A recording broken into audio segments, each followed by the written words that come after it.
materia, todavía vemos casitos ahí. Claro que de aquí también puedo sacar preguntas, sí, voy a sacar preguntas, lógicamente, saco preguntas. Pero para entrar a la materia hay que revisar lo mismo. Primero es la ayuda.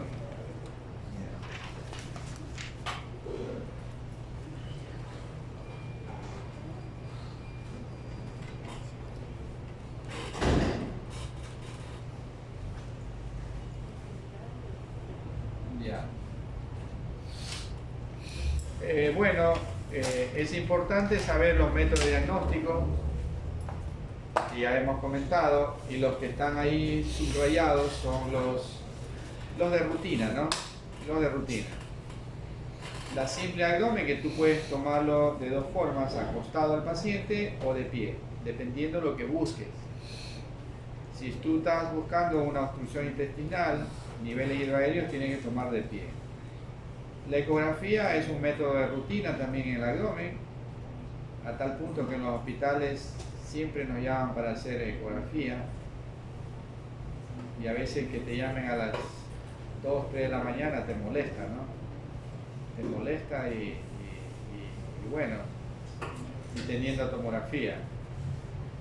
En esos casos, a veces acá van directamente a la tomografía, simple. Por ahí hay otros estudios que deben saberlo, cuándo deben pedirlo, por ejemplo, ecografía con prueba de Boyden o comida de Boyden, que sirve para descartar mal funcionamiento de la vesícula o de las vías biliares, y el término adecuado es la disquinesia vesicular. Hoy día mismo unas compañeras de ustedes me preguntaron la ecoendoscopía, o también, ¿cómo lo llaman? ¿Quién me preguntó? Ultrasonografía endoscópica. La misma cosa es, ¿no? Ecoendoscopía o ultrasonido es igual que ecografía, entonces por ahí puedes ponerlo también como ultrasonido endoscópico, así es. Ultrasonografía endoscópica, es la misma cosa, ¿no? Aquí pregunto a ustedes, hasta donde yo sé, la ecoendoscopía está mucho más adecuado, más indicativo para páncreas, para estudiar el páncreas, ¿no es cierto? Con ese fin se la hizo, ¿no? Pero por ahí un estudio que le mandaron a hacer, una preparación de clase, unos chicos que eran médicos cirujanos que le mandaron trabajo, la clínica, que también es el método más indicativo para estudiar patología esofágica, ¿no? Sí, porque o sea, el endoscopista lo que ve es los superficies, pero muchas veces hay una lesión papilar en la mucosa, entonces quiere saber qué está tomado. ¿Cuánto penetra? Sí, cuánto penetra, si está penetrado hasta el músculo o hasta sobrepasa. Ya, mira, está bien. Como que a la vez nos permite tomar muestras. No, pero con la endoscopía también puedes biopsiar. Eso no, pero esta sí es un razonamiento muy bueno, ¿no? O sea, tú puedes ver hasta dónde penetra un tumor. Si las capas del esófago, del colon. Hay un método que también se llama, cuando se hace por vía rectal, ecografía transrectal, también puede ser, ¿no? Sí, está bien, ¿eh? O sea, en ese sentido la ecoendoscopía tiene ventaja que la endoscopía, ¿no es cierto? Porque como dice el colega acá, la endoscopía ve la parte superficial. Puede ver un abultamiento, puede ver un abultamiento de la mucosa, puede ver el tumor en la pared, pero no puede ver por debajo de la pared lo que está pasando, por debajo de la serosa, la mucosa, la adventicia. ¿Ya? Eso sí lo puede ver la ecoendoscopía, debe de verlo, ¿no? No, la verdad que no estoy seguro.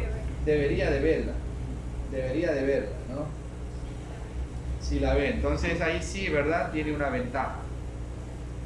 Y la otra ventaja de la endoscopía, oye, la bulla que es, pusiste ese café por gusto.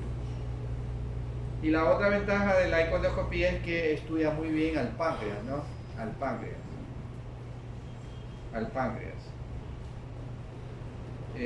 Por lo dificultoso de las lesiones pancreáticas, ¿no? Que tú no puedes biopsiar fácilmente una lesión pancreática, y acá mediante vista por la pared del esófago, perdón, del estómago, sí lo vas a ver al páncreas, ¿ya?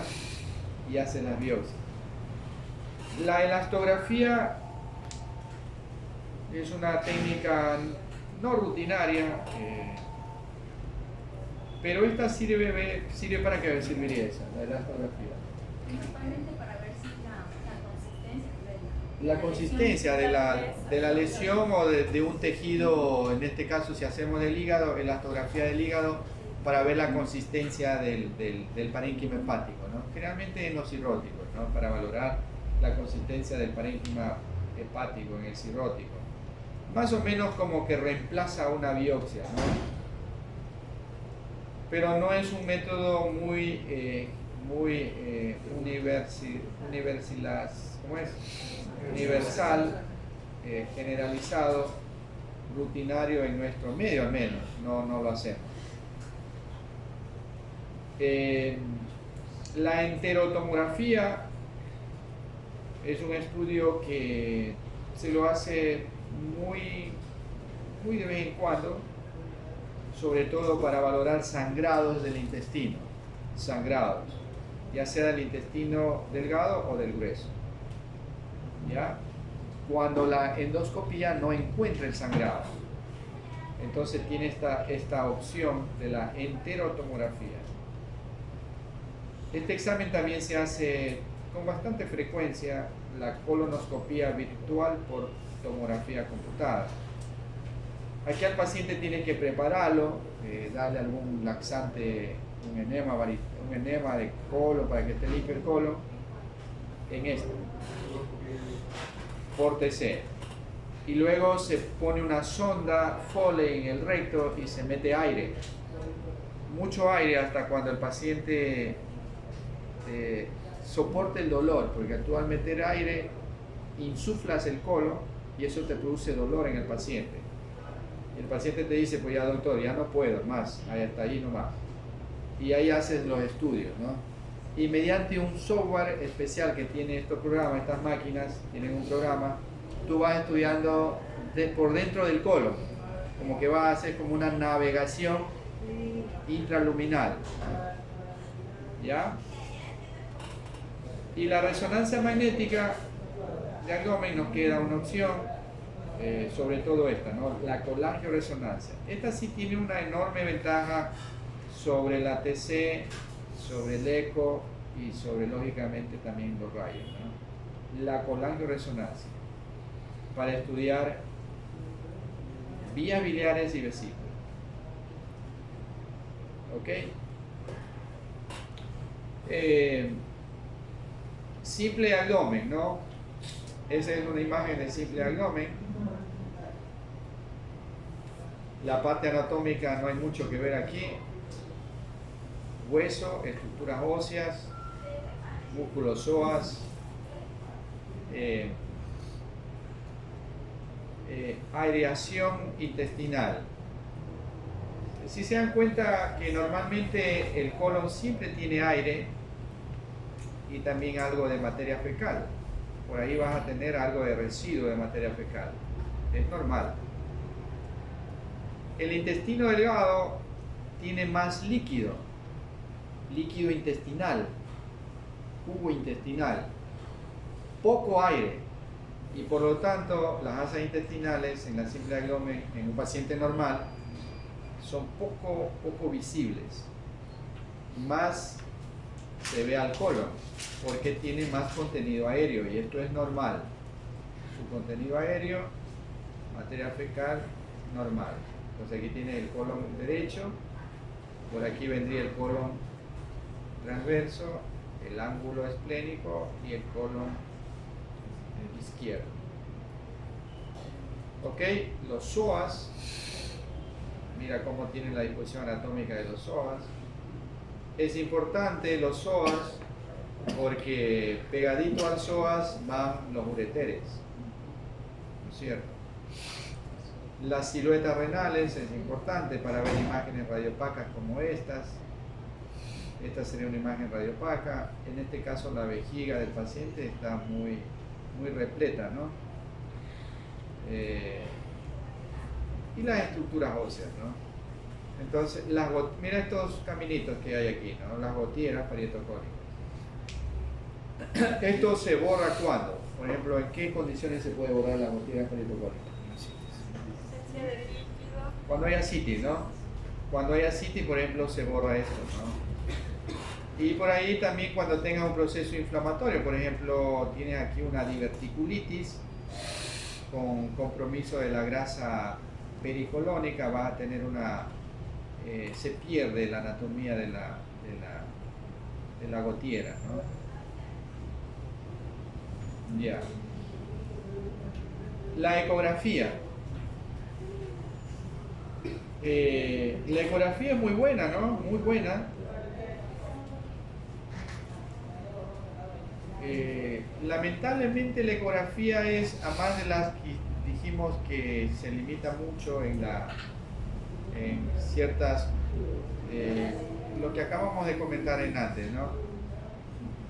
Uno de los problemas, de los grandes problemas de la ecografía es que es operador dependiente, es muy operador dependiente. Tú puedes tener una buena máquina, pero con un principiante que no tenga la experiencia necesaria. Por ejemplo, hoy día me llegó un paciente, una niña déjame mostrar, se me ocurrió, con un diagnóstico de un quiste sebáceo de la parótida.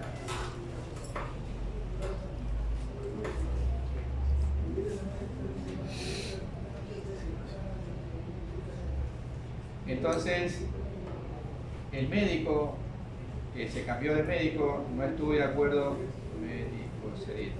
con el diagnóstico, porque le iban a operar. Creo que es Álvarez Carrera, si no me equivoco. Sí, esta misma. Mira, Fernanda, de 21 años.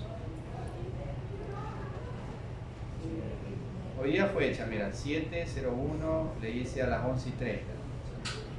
Esta es la glándula parótida.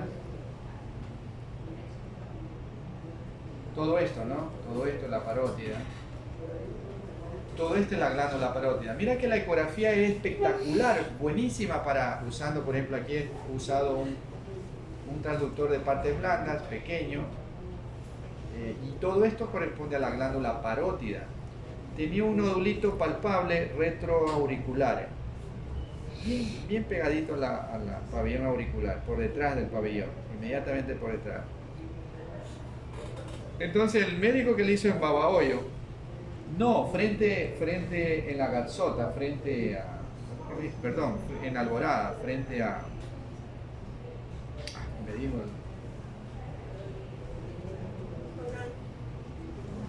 tú haces los ecos ahí, ¿no? Ya, bueno, le dijeron que era un quiste sebáceo, ¿no? Un quiste sebáceo que hay que operarlo y si quieres se lo operamos aquí mismo en el consultorio, le dijeron allá, ¿no? Tú hay que sacarlo y listo. Entonces ella se fue a otro médico y le dijo, ¿sabes qué? Eso no me parece que fuera de quiste sebáceo, ¿no? Ándate a hacer un eco. Y ahí está, mira, la glándula, primera cosa, que la lesión está en la glándula. Está dentro de la glándula. Esta es la lesión. Un poco umbilicada, es algo hipoecoica, pero al doble color, mira, tiene flujo, ¿no es cierto? Por ahí descartaste que es un quiste. Los quistes nunca tienen flujo. Le pusimos ahí un Doppler pulsado, tiene vascularización arterial. Otra vez el Doppler. Entonces, ¿cómo te cambió el diagnóstico? Esto es un tumor de glándula parótida. de glándula parótida. Y los tumores más frecuentes, benignos de la parótida, entre comillas benignos, lo que antes comentábamos con ustedes, ¿no? Es el adenoma pleomorfo y es el tumor de Warthin, también conocido como ¿cómo? Adenoma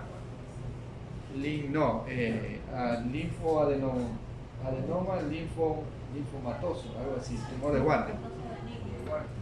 Warthin.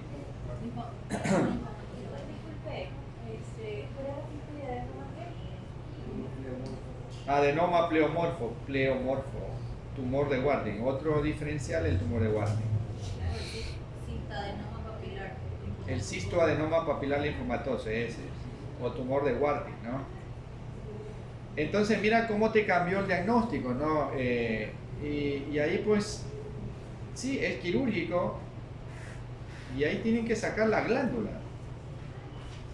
Tienen que sacar la glándula. No es como le dijeron que le querían hacer en consultorio, ahí nomás debajo de la piel está y sacar lo que es un quiste sebáceo. Bien, entonces, lamentablemente la ecografía es un estudio operador dependiente. ¿Ya? Tú puedes estar viendo la lesión, pero si no tienes la experiencia adecuada, diagnosticas barbaridades, ¿no? ¿Okay?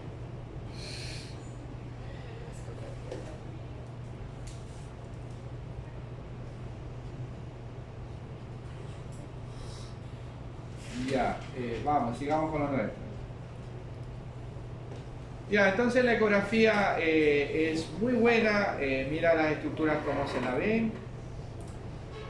Todas las estructuras que tengan contenido líquido, incluso los vasos sanguíneos, la vena cava, bueno, aquí no está la vejiga, van a verse hipoecoicos. ¿Ya? Incluso el líquido libre en cavidad, un paciente politraumatizado, cuando sospechas líquido libre en cavidad, la ecografía se va a ver como hipoecoico, ¿no? Hipoecoico. Sin importar que sea sangre o líquido, igual vas a ver hipoecoico. De pronto cuando tengas un coágulo sí vas a tener una consistencia diferente, ¿no? Pero de ahí el líquido libre se va a ver así, hipoecoico. ¿Ok? La tomografía, ya hemos hablado bastante de la tomografía. Aquí quizá para mostrarles que la importancia del medio de contraste intravenoso, porque algunas lesiones tienen un patrón característico, así como el contraste en el cerebro, ¿no? Sobre todo las lesiones inflamatorias en la resonancia o en la tomografía, o las metástasis tienen patrones de realce característico. Acá también en el hígado sucede lo mismo. Por ejemplo, mira esta lesión, que en la tomografía simple no la ves, es isodensa totalmente, isodensa, se confunde, se pierde con el parénquima hepático. Miren la fase contrastada arterial, cómo aparece la lesión, y en la fase portal mira cómo se caracteriza mejor la lesión, ¿no? Se define mejor. Y aquí sí podemos decir que este es un clásico hiperplasia nodular focal, por esta característica, ¿no? El ombligo central. Mira este otro paciente, en las cuales en este paciente sospechamos de metástasis hepáticas, que quizá en la tomografía simple se te pueden pasar desapercibidas. Acá en la contrastada arterial también, pero fíjate acá en la contrastada portal se define mejor. ¿Te das cuenta? Entonces tú haces un diagnóstico más adecuado.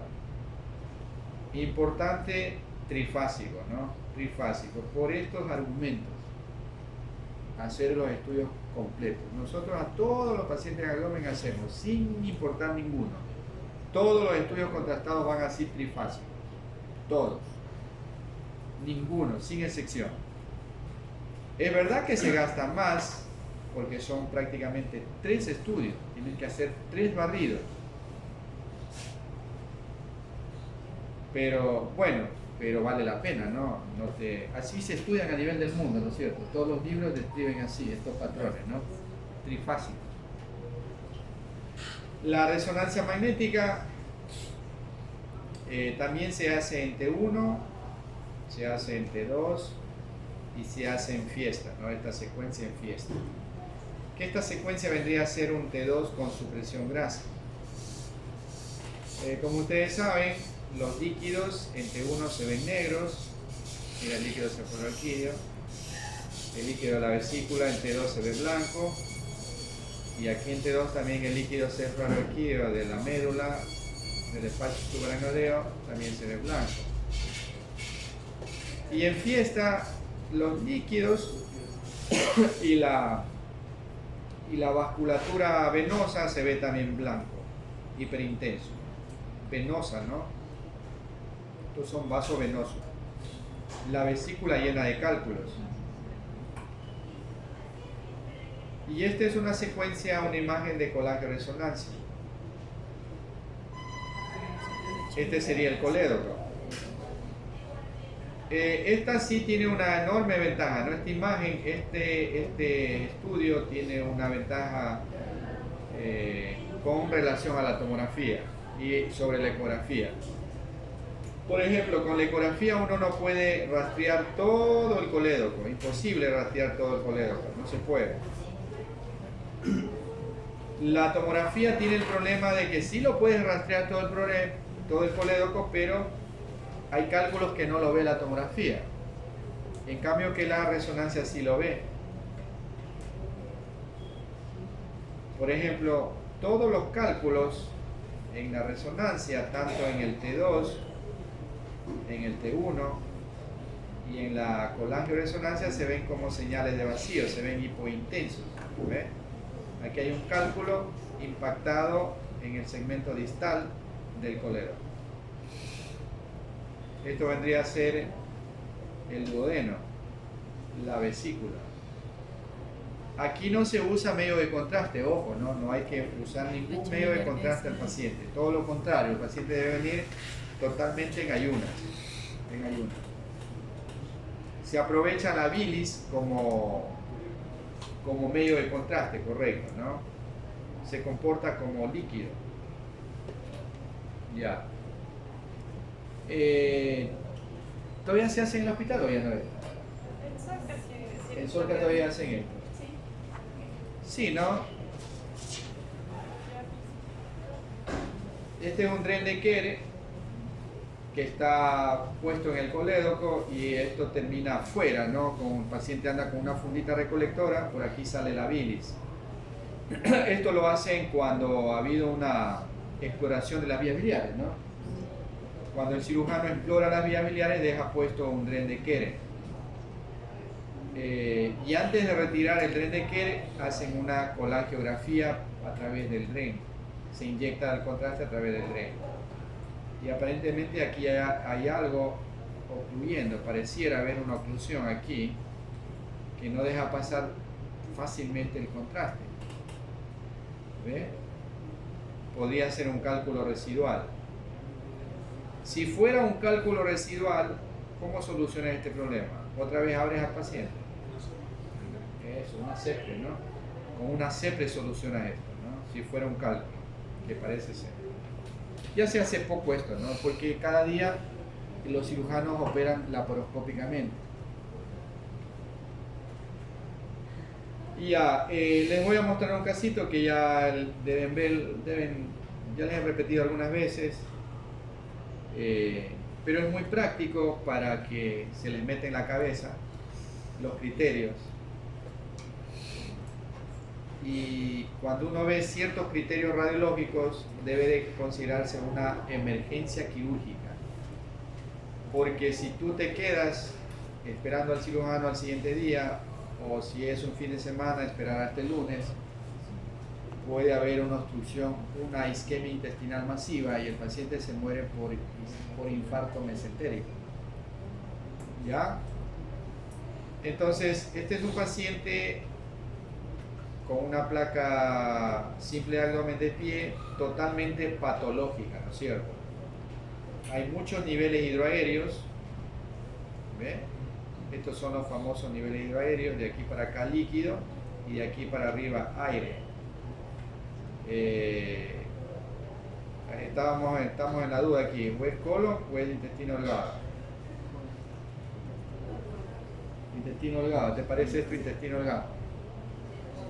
Y acá esto sí, es colon. Ya. Entonces, si esto es intestino delgado, estos serían las válvulas conniventes que están engrosadas. Lo mismo acá, el colon está dilatado con sus austras.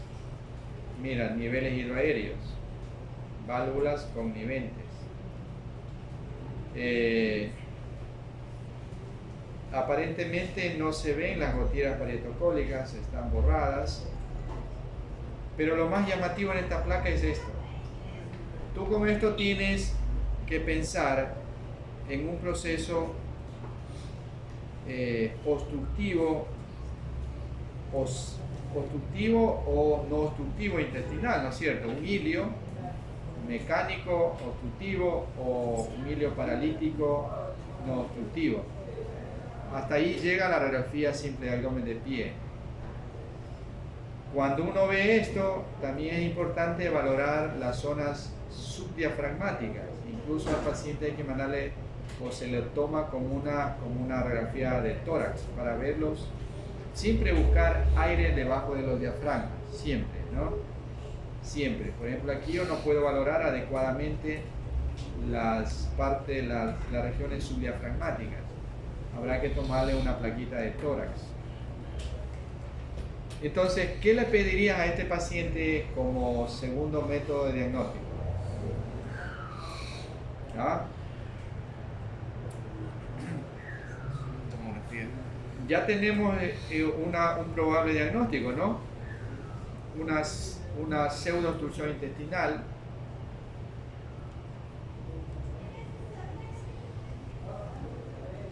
Sí, aquí te queda la ecografía, quizás no te va a aportar mayor cosa. De pronto la ecografía te va a valorar si hay o no líquido libre en cavidad, porque esa sería otra pregunta, ¿no? ¿Tiene o no tiene líquido libre en cavidad? ¿Cuál es el síndrome de Ogilvie? ¿Cuál es el síndrome de Ogilvie?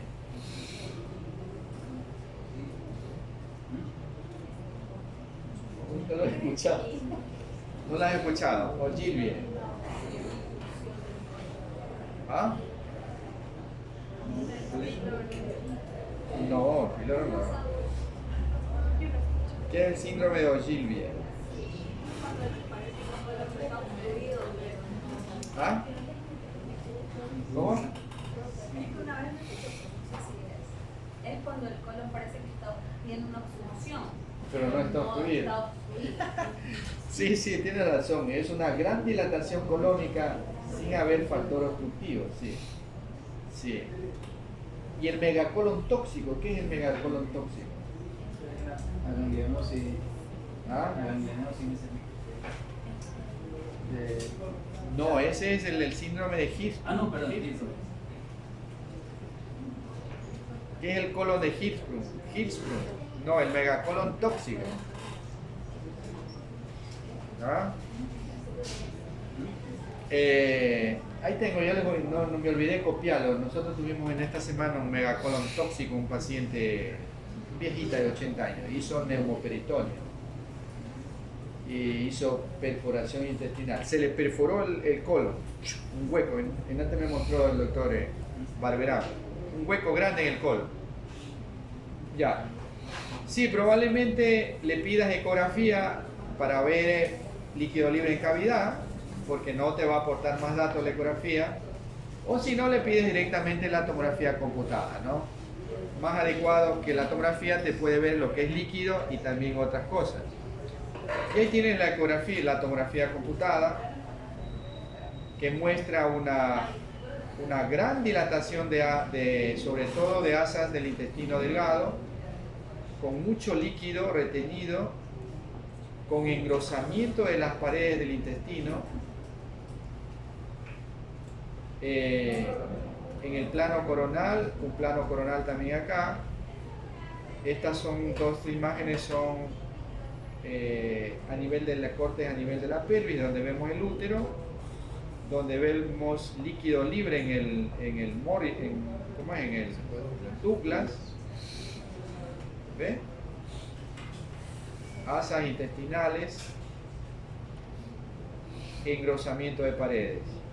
Entonces tienes aquí tres elementos importantes, cuatro elementos importantes de lo que te aportan las imágenes, ¿no? El edema interasa, líquido libre en cavidad y los niveles hidroaéreos. Tres cosas. Ante un proceso obstructivo, estamos definitivamente en un proceso obstructivo.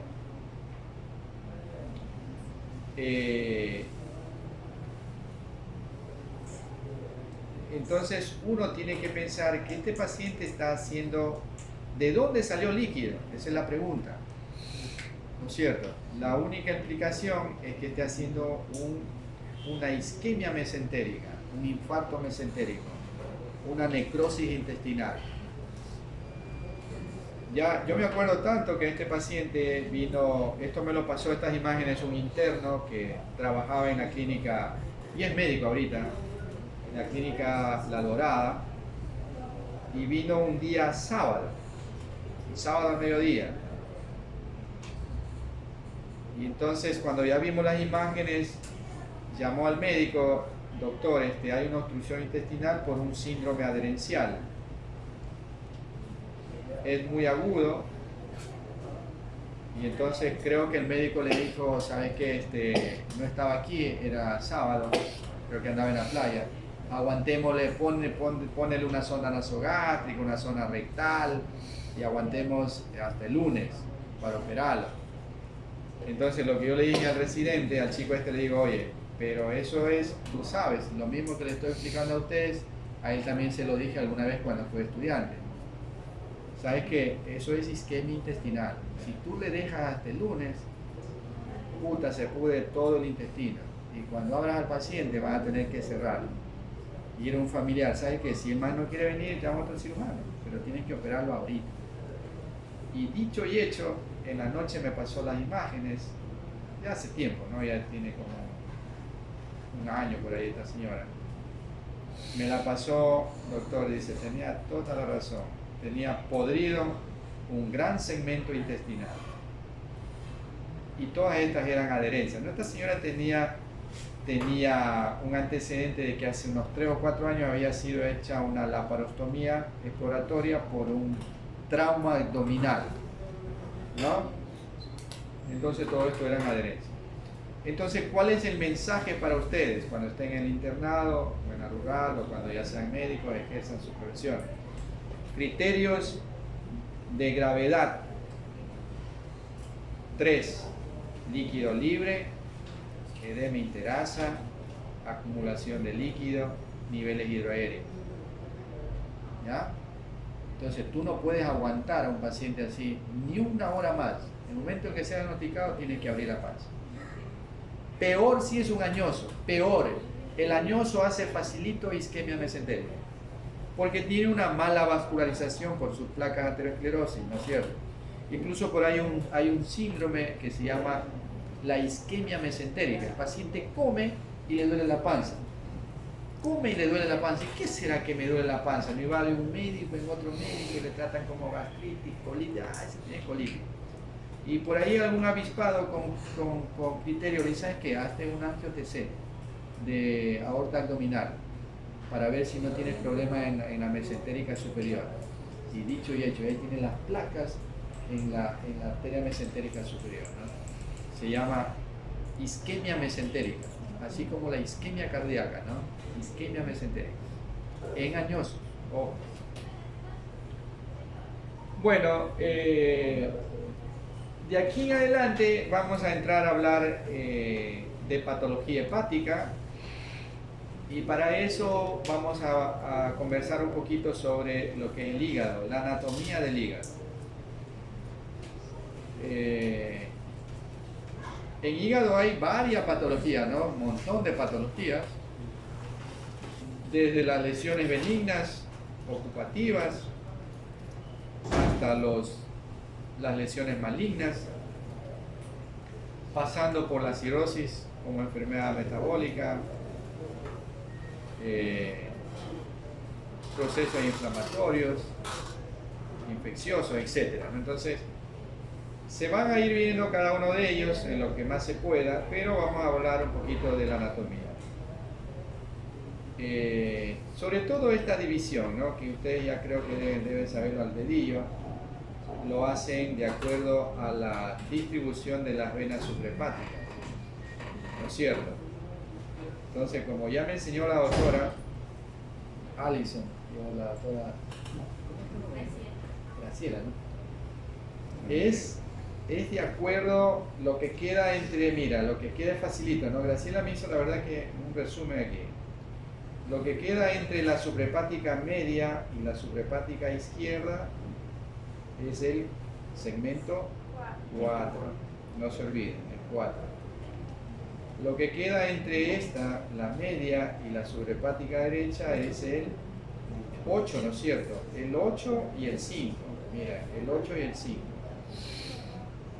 El 5 abajo, claro, el 5 y el 6 son abajo, ¿no? Y lo que queda de la suprahepática derecha a la derecha es el 7 y el 6, 6, 7, 6, 7. Y acá lo mismo.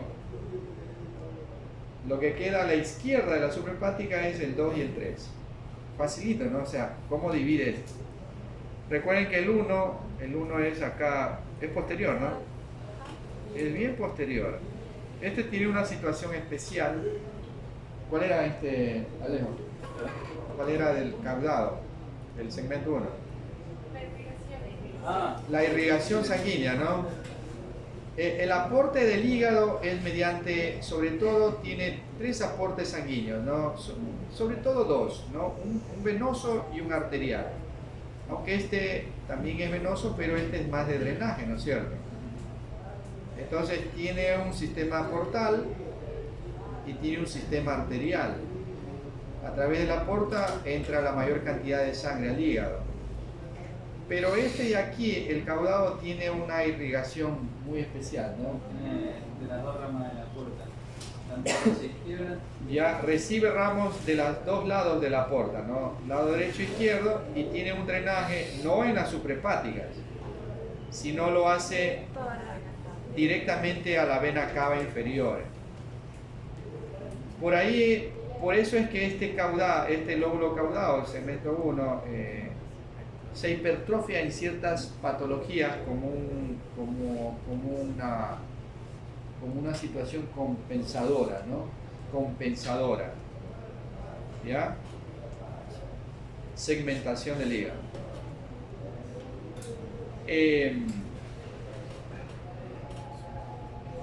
Cuando hacemos ecografía Doppler, cuando valoramos al hígado mediante Doppler, le ponemos mucha atención a lo que es a la vena porta, a 3 o 4 cosas en el hígado, ¿no? Sobre todo a la porta, pero hay que estudiar también las suprahepáticas, hay que estudiar también a la esplénica, el sistema esplenoportal, ahí está el resumen. Hay que ponerle mucho ojo a eso. Y entonces a la porta hay que estudiarla y reestudiarla, hay que medirla, etcétera, ¿no? Valorando estos criterios.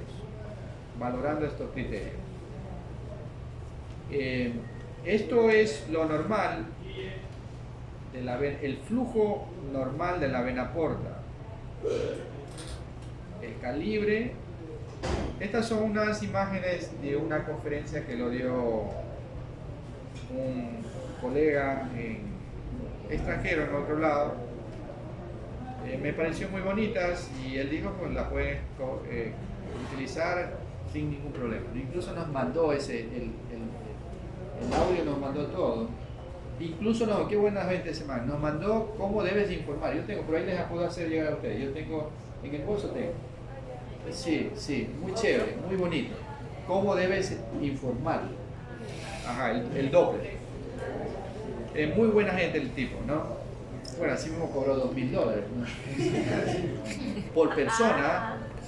No, exagero, $1.200 por persona. Entonces, bueno, no debe haber sido de buena gente. No es gratis, ¿no?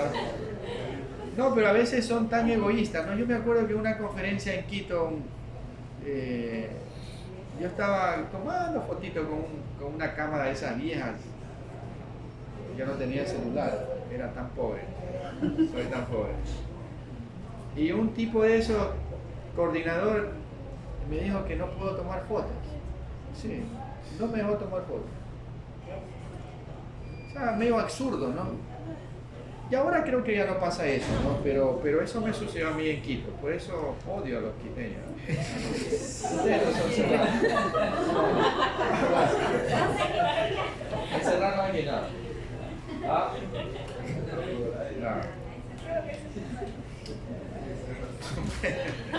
No, es una broma. No, pero es verdad. Pero es verdad que el tipo me dijo que no puedo tomar fotos, ¿no? Y ya, pues no tome fotos. Bueno, ahí están las características normales de la vena porta.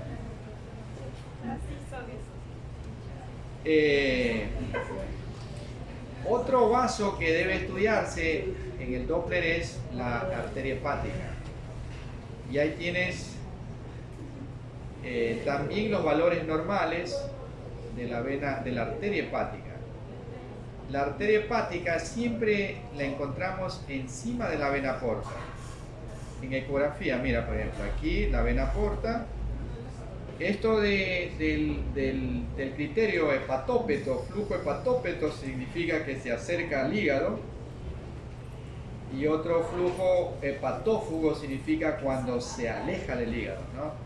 Flujo que se aleja, ese ya sería patológico, ¿no es cierto? No entra la sangre al hígado, más bien se regresa. Entonces, retrógrado, correcto, un flujo retrógrado.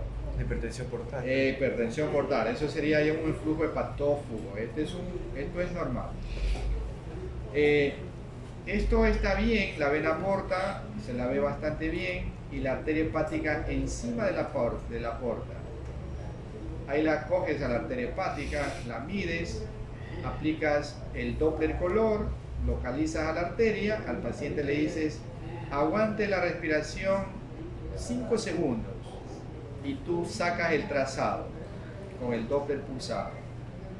Una vez que tienes el trazado le dices al paciente respire normal y comienzas a medir. Pones aquí una medición y en sístole, fin de sístole y otra medición en fin de diástole. Y la máquina automáticamente te da estos valores. Significa la velocidad sistólica, velocidad diastólica y el IR, que significa el índice de resistencia. La máquina calcula automáticamente y esto es lo que tenemos como referencia. ¿Ya? Normal. Esto siempre hacemos de rutina en el Doppler cuando nos mandan a hacer Doppler, ¿no? Doppler.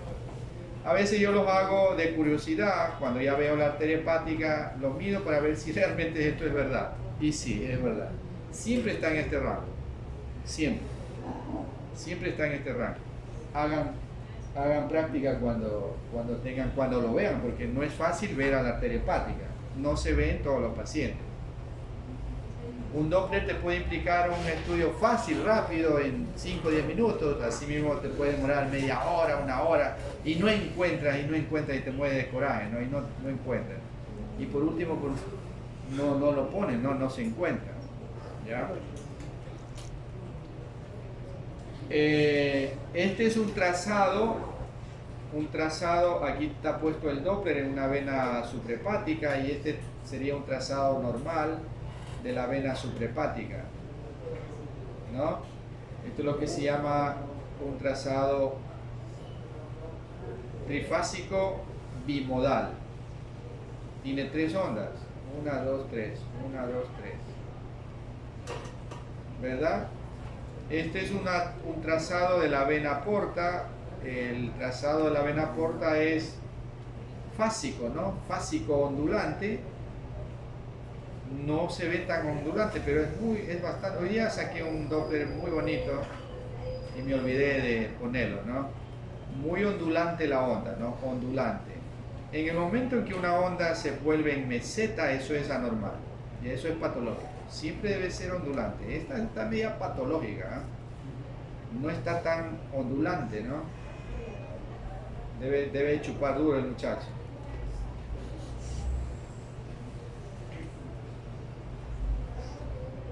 Ya, bueno, ahí nos quedamos. Ya las otras clases las vamos a ver ya patología del hígado, ¿no?